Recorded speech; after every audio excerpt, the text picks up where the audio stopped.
Hello. If you are a new employee, welcome to Catholic University. You have joined a fantastic place to work. If you are a current employee, welcome back to your required training. We're glad you're still part of our great community here. My name is Lou Mejia. I'm the Director of Compliance, and this session covers the important topic of privacy and information security. If you are a new employee, you will be taking 3 training modules: sexual misconduct, harassment, and discrimination, privacy and information security, and protecting the privacy of student records under a federal law known as FERPA. If you are a current employee, you will take the sexual misconduct, harassment, and discrimination module on an annual basis, and the privacy and information security module every 2 years. Only current employees who regularly deal with student records are required to take FERPA training every 2 years. As an indication of the importance of the subject matter of this module, President Kilpatrick asked me to include a message from him in this training. And as he points out, almost all of you will come into contact with confidential or sensitive information. As he emphasizes, we are all legally and ethically obligated to protect the information provided to us by students, alumni, staff and faculty, and third parties. We're going to cover a number of topics today, including the nature of confidential information, your responsibilities in dealing with that type of information, the importance of maintaining security, important steps that you can take to prevent data loss, working remotely, steps you can take now that many of you are working remotely, those steps that you can take to protect information entrusted to you, taking care with your mobile devices, and reporting lost or stolen information if that occurs.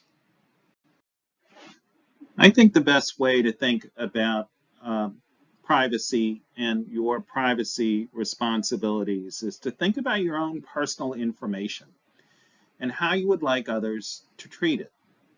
Protect the personal information of others just as you would protect your own personal information. That includes not discussing such information with others unless it's necessary or required, and making sure you take steps to protect the information. During your day-to-day job activities, there is no doubt that you will be exposed to confidential information. It will be confidential as a result of laws, our policies here at the university, or our agreements with others who have entrusted information to us. Pay special attention to student information, medical records, health information, and personal financial information.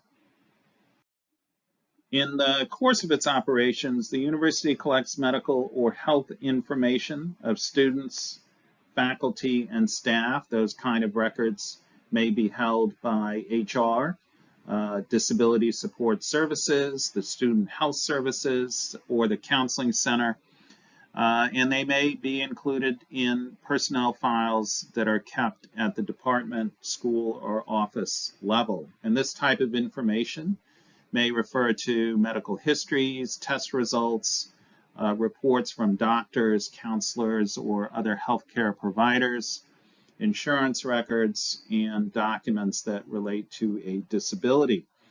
This type of information is obviously very sensitive and very confidential, and you may see these kind of records containing such information in your job. Please be sure to protect the confidentiality of this information. All of us have bank accounts, tax records, social security numbers, and we recognize how important it is to protect this personal information. And you may come across this type of information that relates to others, including the personal financial information of students, parents, donors, and your fellow employees, particularly if you work in HR, financial aid, the Office of the Registrar, if you deal with payroll, advancement, or in any job dealing with financial information or information dealing with vendors. Take care to protect this information just as you would your own personal information.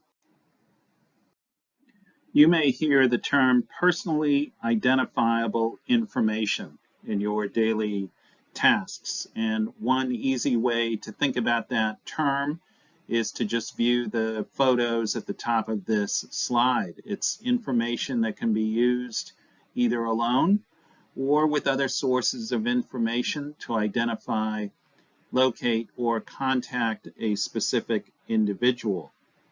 And there are laws that use this term quite frequently. We have many university records that contain this type of information.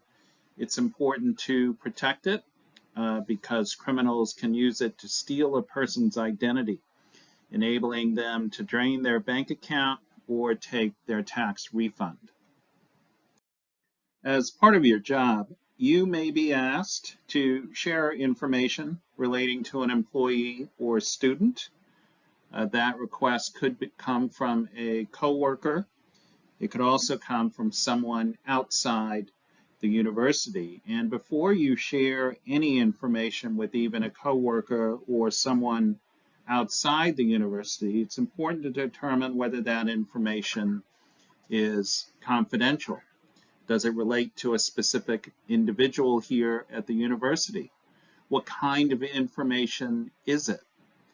Can the information be used to identify or contact a specific person? Is it information that may be available publicly? Is it information that's protected by a law or one of our policies? And, if you are uncertain if the information is confidential and if you are uncertain as to whether you can share it, please ask your supervisor or contact the Office of General Counsel or the Director of Compliance. So I'm sure you would understand, being a university, we have a number of systems and databases that contain confidential information. And you may have access to some of those systems and databases. But that access does not mean that you can view the confidential information of others whenever you are curious. You can only do so if it relates to your job and it's necessary to the task at hand.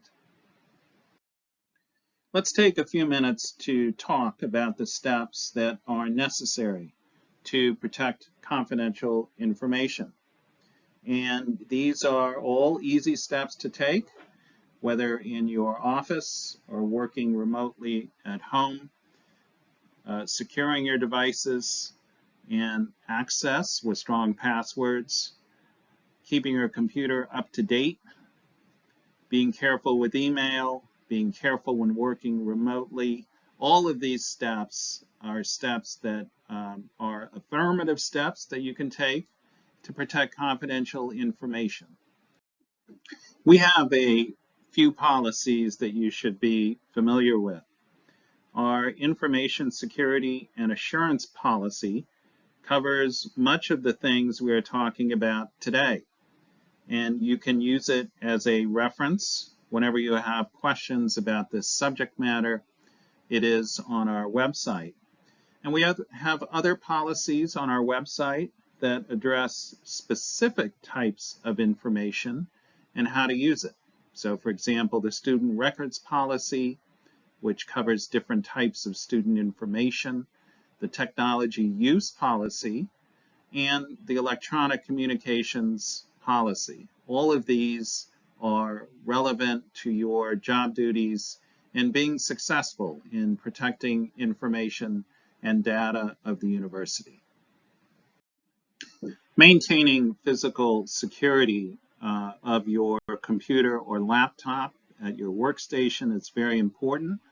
So you should lock your session on your computer and close your office door if you're going to be away from your desk for a while. It's just as simple as hitting Control-Alt-Delete, and that will lock your screen. Protecting your password is one of the most important steps you can take. Use a strong password. It's the first line of defense. Select a strong password. If you can, make sure it's at least 8 characters, and the longer the better. Consider using a passphrase that is long, but you can easily remember. Finally, use completely separate passwords for each account. Whatever you do, do not use the same password for all of your accounts.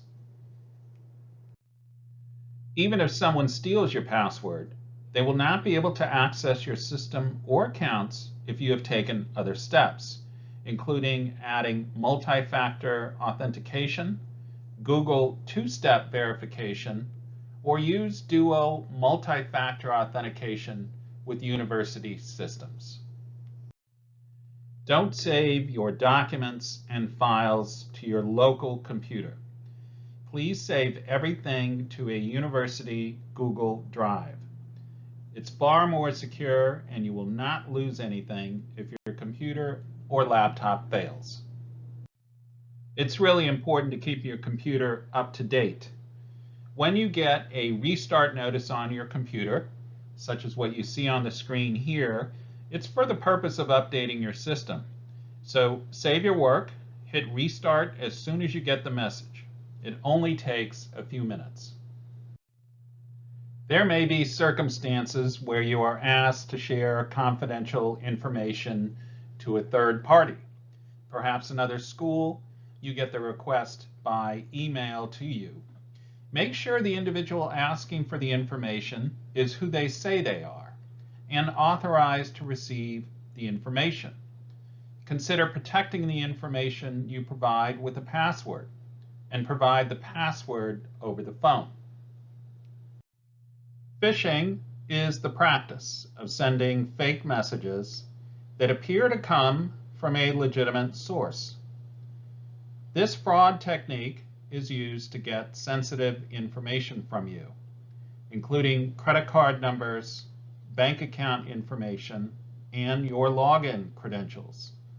On the right of this slide are real examples of individuals trying to get sensitive information, including an email that purports to be from Larry Morris, the Chief of Staff and Counselor to the President of the University. All these messages are fake. If an email looks suspicious, don't open the attachment, don't click on the link, and don't respond with sensitive information.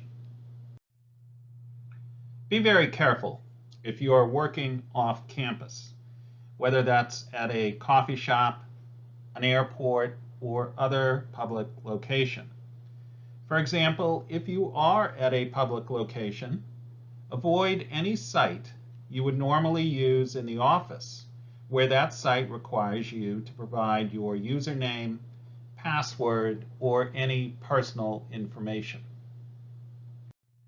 If you are disposing of paper documents that contain confidential information, make sure you are not required to keep the documents for a certain time period.